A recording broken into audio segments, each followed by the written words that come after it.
I'm Sean Cooper, president and owner of Fit Financial Consulting LLC, a registered investment advisor. And this is the last topic I actually have planned, and it comes direct to you guys from requests and questions that I've received from you all. If you have any additional topics that you'd like to see me cover, by all means let me know. I'd love to hear about it and share whatever knowledge I have on the subject. But with that said, over the next 4 weeks, I'm going to be covering credit.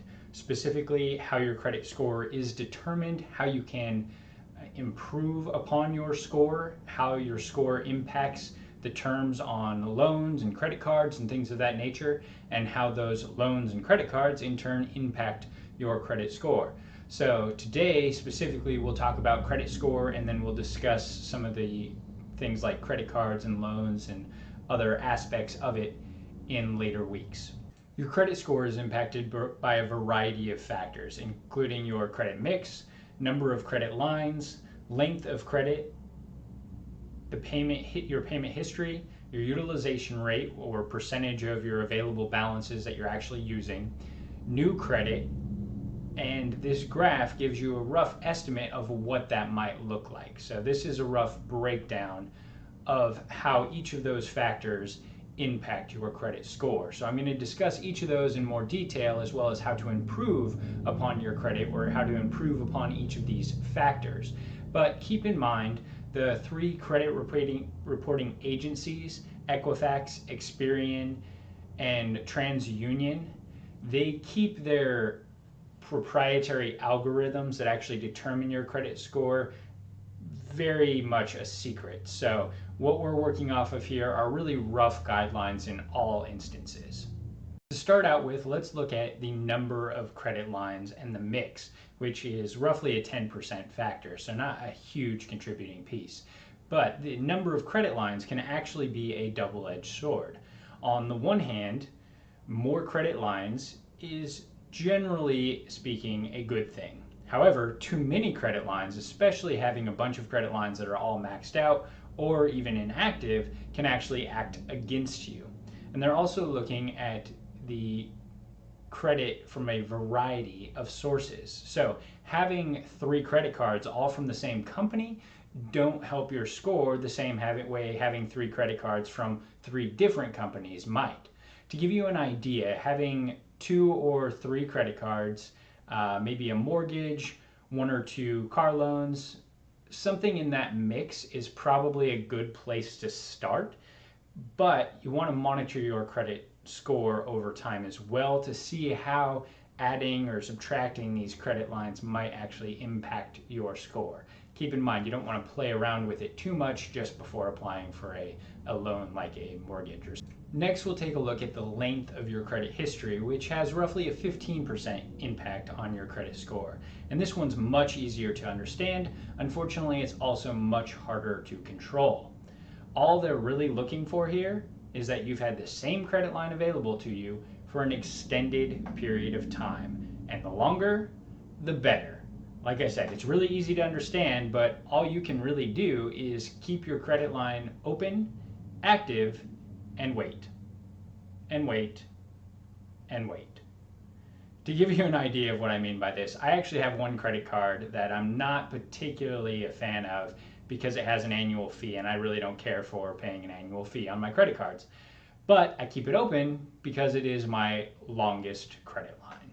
In conjunction with this, I previously mentioned the idea that the number of credit lines available to you is also important. So it can sometimes make sense to actually open additional credit lines, which also increases your available credit overall. But this shortens your average credit history. And they estimate, as you can see from this graph, that the length of your credit has a larger impact than the number of credit lines available. So you kind of have to weigh the balance, and it probably makes more sense to only open the additional credit line if that's something you need to do for purposes of purchasing a car or a house, or maybe you only have 1 credit card, something along those lines. Next, I want to jump over to a factor that can be far more impactful on your credit score, and that is your payment history, which is actually the largest factor. At least that's what we assume is the largest factor contributing and affecting your credit. hopefully it's one of the easiest to control going forward as well. It's also one of the easiest to understand. Essentially, make all your payments on time. That's it. Your best bet, honestly, is just to automate your payments so that you never miss one and you don't have to worry about it. If you do happen to miss one, though, you don't want to ignore it. Make sure you call the company you owe and inform them why you missed the payment. If it's a big issue, you want to work with them to develop a plan that's going to work for both of you to get you back on track. And communication is really your best bet in order to achieve this. The company that you're working with may actually have some flexibility with regards to whether or not they report the instance or how they report the instance to the credit reporting agencies, and therefore can help you avoid getting a ding on your credit score. If they're not willing to work with you, though, that's when you might want to consider enlisting the help of a credit counselor or a debt consolidation agency. But these are really probably last resorts, and they're probably not worth the effort or worth even looking into if we're talking about one late payment. Also, if late payments or paying on time or missing payments, anything like that is an ongoing challenge for you, or if you're living paycheck to paycheck, I definitely recommend you jump back, take a look at my budgeting video that I posted a few months ago. It will really help you get to a point of smart spending habits so that you can then really work towards impacting your credit score. Another really big factor here is your utilization rate, or how much of your available credit you're actually utilizing on an ongoing basis. So if you have 6 or 7 credit lines available, it's really not going to help you out if they're all tapped out. That's going to look really bad on your credit score, actually. Ideally, you want the balances that are reported for each of your credit lines to be as small as possible. Keep in mind, the more credit you have available and the less of it that is actually being used, the better it actually looks on your credit score. That's not necessarily the case for your individual lenders, which might see high credit limits as being a potential risk because you could go out and put $20,000 on a credit card. But for your credit score purposes, that is the general rule. Jumping back over to some of the smaller factors, I briefly mentioned the idea of opening new credit lines. And these extra credit lines, I pointed out, can increase the number of your credit lines available, the mix of your credit lines, and also the overall availability of credit to you, all of which have the potential to be good things for your credit score, but having too many can actually work against you.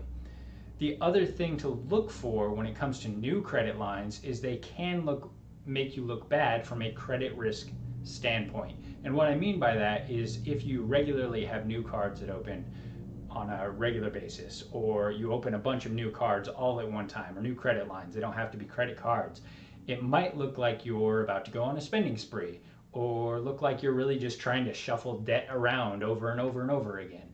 Either of those things don't improve how you look from a credit risk standpoint. So keep that in mind when it comes to new credit lines. Lastly, and this may be one of the most important things I tell you about improving your credit score, and that is to monitor your credit.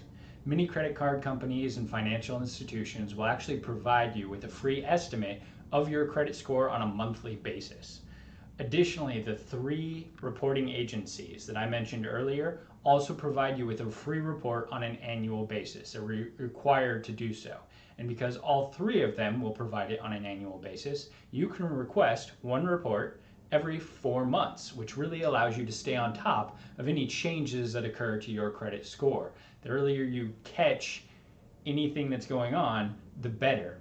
Now, these free reports from the reporting agencies don't actually provide you with your credit score.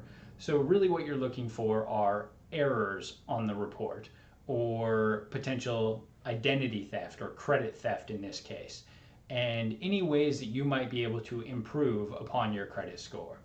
It's not common that you'll find an error or anything like those, but on occasion the credit reporting agencies do get something wrong, or someone may have reported something to them erroneously.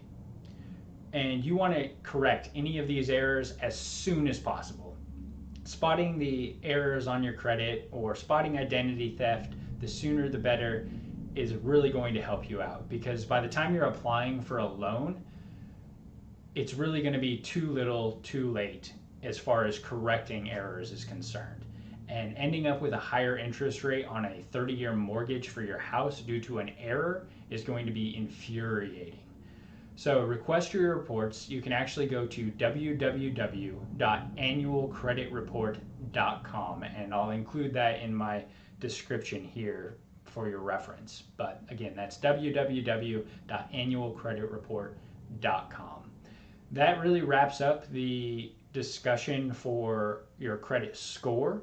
Next week, we'll be talking more about how to utilize this credit score, how to evaluate it from a standpoint of applying for loans and credit cards and that sort of thing, but specifically how to use your credit score and how that applies to credit cards. If you have any questions or other topics you'd like to cover, by all means, give me a call, 720-808-6979, or shoot me an email at sean.cooper@fitfinancialconsulting.com. Thanks.